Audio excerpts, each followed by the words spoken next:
Yeah, sure. So conveniently, I also have three, and they're occupying a ton of our time and energy.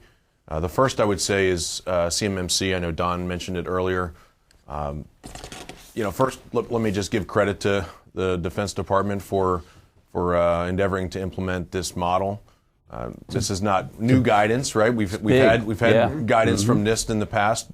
The challenge, I think, historically is just as humans, we either chase the carrot or we fear the stick, right? And 800-171 really lacked any punitive element, right? So I think it kind of got a meh after a while from DoD and from the integrator community.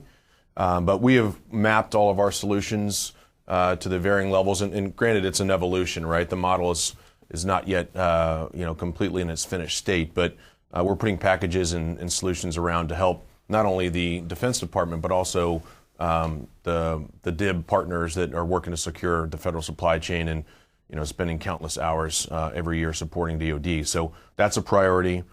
The second is cloud compliance, right? So we currently occupy a leading position in cloud compliance at the endpoint level, but our work is not done, right?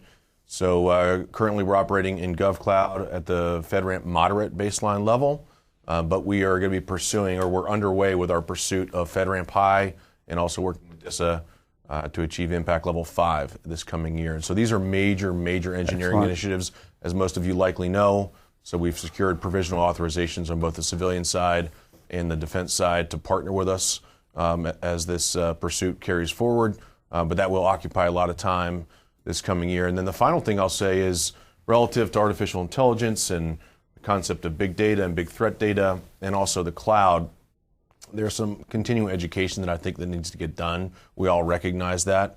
But local telemetry about what's going on in your environment really only tells a partial story and a partial truth, right? So we're encouraging our customers to zoom out. You use the word aperture, to open the aperture a little bit, Luke, so that we can see the threat and context of the threat in a more global view.